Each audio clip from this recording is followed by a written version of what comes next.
প্রিয় শিক্ষার্থী, আশা করি সবাই ভালো আছো, সুস্থ আছো, নিরাপদে আছো। করোনাকালীন সময়ে শ্রেণীকক্ষে তোমাদের সাথে সরাসরি পাঠদান করা সম্ভব নয়, তাই এই অনলাইন ক্লাসের আয়োজন। গত ক্লাসে আমরা হিসাব বিজ্ঞান প্রথম পত্রে হিসাব সমীকরণের অধ্যায় থেকে একটি অঙ্ক দেখেছিলাম। আজও ঠিক তার ধারাবাহিকতায় হিসাব সমীকরণের অঙ্ক আমরা দেখব। আমরা আগেই সূত্র শিখেছি যে হিসাব সমীকরণের সূত্র হচ্ছে গিয়ে এ সমান সমান এল প্লাস ওই। আমি আগেও বোর্ডে লিখেছি, আজকেও লিখছি এ সমান সমান এল প্লাস ও ই।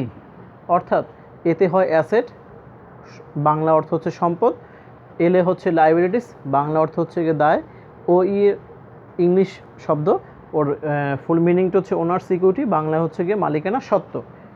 তাহলে এতে আসতেছে সম্পদ, দায় প্লাস মালিকানা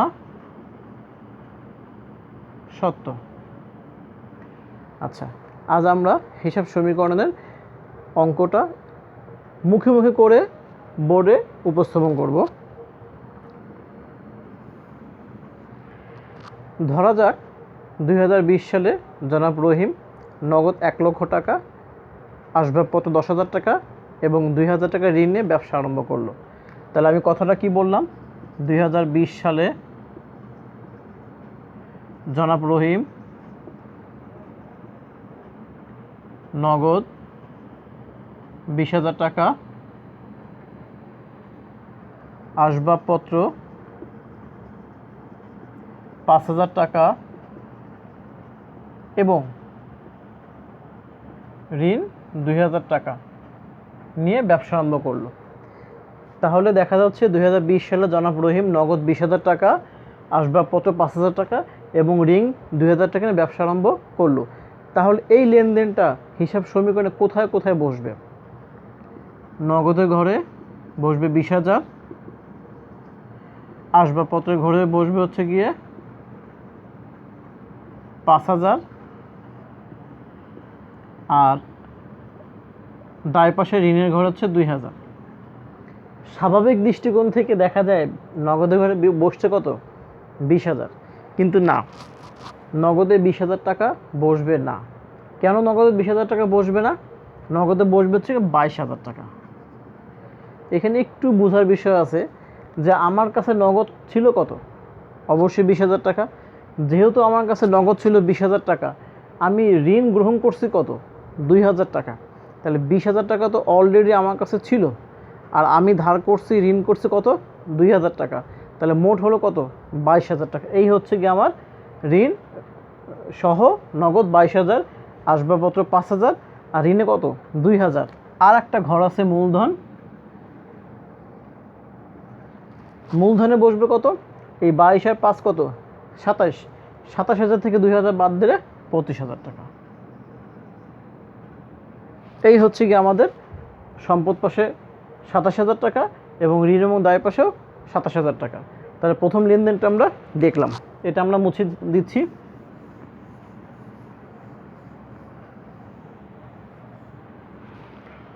এবার দ্বিতীয় লেনদেনটা, নগদে বিক্রয় 5,000 টাকা। নগদে বিক্রয় 5,000 টাকা হিসাব সমীকরণে কী প্রভাব ফেলে? যদি আমি নগদে বিক্রি করি, অবশ্যই নগদ টাকা আমার কাছে আসবে, বৃদ্ধি পাবে। তাহলে নগদে ঘরে 5,000 টাকা প্লাস হবে, যোগ। আর যখন আমি পণ্য বিক্রি করি তখন আমার কি হয়? আয় ব্যয় কোনটা? অবশ্যই আয় হয়, আর আয় হলে মূলধনে যোগ হবে। মূলধনে 5,000 টাকা যোগ। তাহলে আমরা আবার একটু বোর্ডে খেয়াল করি, নগদে বিক্রয় 5,000 টাকা, তাহলে নগদের ঘরে বসছে 5,000, আর যেহেতু বিক্রি করলে আমার আয় হয়, তাই মূলধনের ঘরে বসছে হচ্ছে গিয়ে 5,000 টাকা। তাহলে দুই পাশ সমান হয়ে গেল। আমরা তৃতীয় লেনদেনটা দেখি, ধারে বিক্রয় 5,000 টাকা। ধারে বিক্রয় অর্থাৎ বাকিতে বিক্রয়, আমি বিক্রি করছি, টাকা পাইনি। সেক্ষেত্রে কি নগদে বসবে? না, নগদে বসার কোনো সুযোগ নেই, কারণ যেহেতু আমি বাকিতে বিক্রি করছি, টাকাটা আমি পাবো। তাহলে প্রাপ্য হিসাবে 5,000 টাকা যোগ আর মূলধনে 5,000 টাকা যোগ, আর মন্তব্য লিখতে হবে বিক্রয় আয়। তাহলে আগের লেনদেনের সাথে এই লেনদেনের পার্থক্যটা কোথায়? আগের তারিখে লেনদেনটা ছিল নগদে বিক্রয়, তো যখন নগদে বিক্রি করি তখন আমরা কি করছি? নগদে যোগ করছি, মূলধনে যোগ করছি। আর এখন হয়েছে কি বাকিতে বিক্রয় বা ধারে বিক্রয়, তখন আমরা কি করছি? নগদে আর বসাইনি, প্রাপ্য হিসাব অথবা দেনাদার যোগ করছি আর মূলধনে যোগ করছি। কেন প্রাপ্য হিসেবে যোগ করলাম? কারণ বাকিতে বিক্রি করলে দেনাদার বা প্রাপ্য হিসেবে সৃষ্টি হয়, অর্থাৎ আমি টাকা পাবো, এই জন্য আমি প্রাপ্য হিসেবে যোগ করছি। আর মূলধনে তো হবেই, কারণ মূলধনে যেহেতু আমার আয় হয়েছে, আয় হলে মূলধন আমার বাড়বে।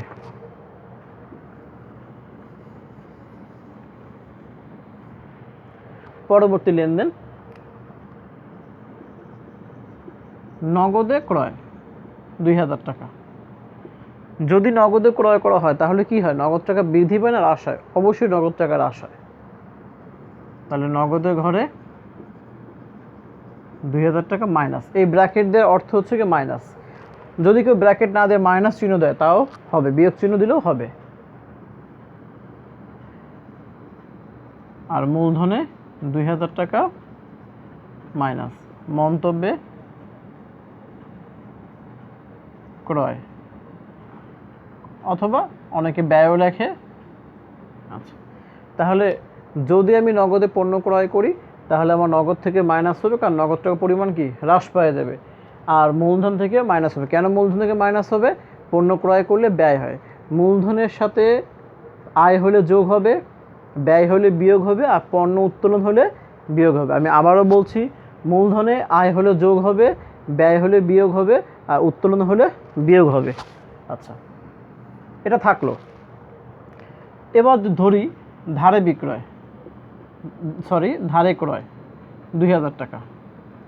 এটা ছিল নগদে ক্রয় 2,000 টাকা, আর এটা হচ্ছে ধারে ক্রয় 2,000 টাকা। তাহলে কোথায় বসবে?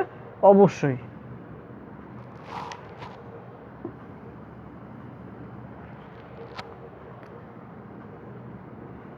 প্রদেয় হিসাব। প্রদেয় হিসেবে 2,000 টাকা যোগ আর মূলধনে 2,000 টাকা বিয়োগ, লিখতে হবে ক্রয় ব্যয়। তাহলে যখনই নগদে ক্রয় করলাম নগদ টাকা হ্রাস পেয়েছে, তাই আমি নগদ থেকে বিয়োগ করছি আর মূলধন থেকে বিয়োগ করছি। যখন ধারে ক্রয় করছি তখন আমি নগদ আর বসাইনি, কারণ বাকিতে ক্রয় করছি, টাকা আবার চলে যায়নি। তখন প্রদেয় হিসেবে কী হবে? বাড়বে, পাওনাদার বাড়বে, বৃদ্ধি পাবে। সেক্ষেত্রে আমার 2,000 টাকা আমি প্লাস করছি। আর যেহেতু ক্রয় করলে ব্যয় হয়, নগদে ক্রয় করুক আর বাকিতে ক্রয় করুক, সেক্ষেত্রে মূলধন থেকে কী হবে? মাইনাস হবে।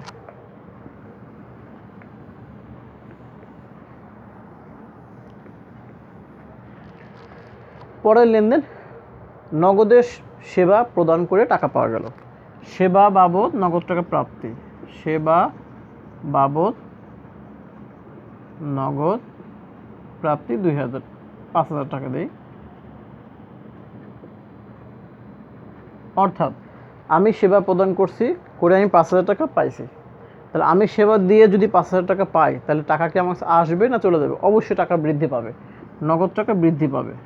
তাই নগদে ঘরে 5,000 টাকা যোগ, আর পণ্য বিক্রি করলে যেমন আয় হয় ঠিক তেমনি নগদে সেবা দিলে বা সেবা দিয়ে নগদ টাকা যদি আমি পাই সেক্ষেত্রেও কি আমার আয় হবে।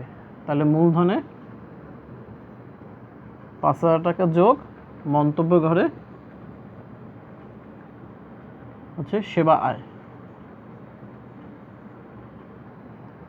প্রিয় শিক্ষার্থীরা, গত ক্লাসে আমি হিসাব সমীকরণে একটি অঙ্ক বোর্ডে পুরো দেখাইছি। আজ কিন্তু আমি একটি অঙ্ক বোর্ডে পুরোপুরি না দেখিয়ে প্রত্যেকটা লেনদেন পার্ট বাই পার্ট আমি বোঝানোর চেষ্টা করছি, যাতে তোমাদের বুঝতে সুবিধা হয় কোন লেনদেনের কারণে কোন ঘর হয়, কোন লেনদেনটা কোন ঘরে যোগ হয়, কোন ঘরে বিয়োগ হয়। আচ্ছা, তাহলে আমরা দেখলাম নগদের সেবা প্রদান করলে নগদ টাকা বাড়লো আর মূলধন বাড়লো। এবার দেখব বাকিতে সেবা প্রদান। বাকিতে সেবা প্রদান 6,000 টাকা। তাহলে বাকিতে যদি সেবা প্রদান করি তাহলে আমি টাকা পাবো, অর্থাৎ প্রাপ্য হিসাব বৃদ্ধি পাবে ৬,০০০ টাকা। আর মূলধনে যোগ হবে ৬,০০০ টাকা, মন্তব্যে সেবা আয়। মন্তব্যে কি? সেবা আয়। তাহলে আগের লেনদেনে ছিল নগদের সেবা প্রদান, সেবা প্রদানকে নগদ টাকা পাইছি, তখন কি করছি? নগদে যোগ করছি, মূলধনে যোগ করছি। আর এখন কি হবে? বাকিতে সেবা দিছি, অর্থাৎ সেবা দিয়ে আমি নগদ টাকা পাইনি, তাই প্রাপ্য হিসাব বা দেনাদার বাড়বে, প্রাপ্য হিসেবে যোগ আর মূলধনে যোগ, মন্তব্য হবে সেবা আয়। এবার দেখবো একটা ব্যয়ের ক্ষেত্রে বেতন প্রদান। বেতন প্রদান ১০,০০০ টাকা। বেতন প্রদান ১০,০০০ টাকা। তাহলে কি হবে? অবশ্যই নগদ টাকা হ্রাস পাবে। নগদে ঘরে ১০,০০০ টাকা মাইনাস করব, আর বেতন প্রদান করলে আমার ব্যয় হয় মূলধনে ১০,০০০ টাকা মাইনাস করব, মন্তব্যে বেতন ব্যয় বা ব্যয় বৃদ্ধি। প্রিয় শিক্ষার্থীরা, আশা করি তোমরা আমি আজকে যেভাবে দেখাচ্ছি তোমরা অবশ্যই মনে হয় বুঝতে পারবা, কারণ প্রত্যেকটা লেনদেন আমি ভাগ ভাগ করে দেখানোর চেষ্টা করছি যে কোনটা কোনটা সম্পদ পাশে বসে, কোনটা কোনটা দায় পাশে বসে। আচ্ছা, এবার দেখব নগদ টাকা উত্তোলন। নগদ টাকা উত্তোলন, নগদ উত্তোলন ৫,০০০ টাকা। যদি নগদ টাকা উত্তোলন করি, নগদ টাকা হ্রাস পায়, ৫,০০০ টাকা মাইনাস, আর মূলধনেও ৫,০০০ টাকা মাইনাস, মন্তব্যে উত্তোলন। তাহলে বিষয়টা কেমন হলো? নগদ টাকা যদি আমি উত্তোলন করি,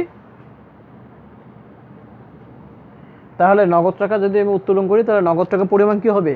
কমে যাবে, হ্রাস পাবে। তাই নগদ টাকা কমলো আর আমার মূলধন থেকে মাইনাস হলো, কারণ আমি আগেই বলছিলাম আয় হলে যোগ হবে মূলধনের সাথে, ব্যয় হলে বিয়োগ হবে, আর উত্তোলন হলে কী হবে? বিয়োগ হবে। প্রিয় শিক্ষার্থীরা, আশা করি আজকে যেই অঙ্কটা আমি খণ্ড খণ্ড করে বা পার্ট বাই পার্ট বোঝানোর তোমাদের চেষ্টা করলাম, তোমরা বুঝতে পারছো। তোমরা বাসায় বসে, যেহেতু করোনাকালীন সময় ক্লাস আমরা শ্রেণীকক্ষে নিতে পারছি না, তোমাদের যে পাঠ্য বই আছে, যে বই কিনছো, সেখান থেকে বাসায় প্র্যাকটিস করবে। আজকে এই পর্যন্ত থাকবে। সবাই আশা করি ভালো থাকো, সুস্থ থাকো, নিরাপদে থাকো। শুভকামনা রইল সবার জন্য। ধন্যবাদ সবাইকে।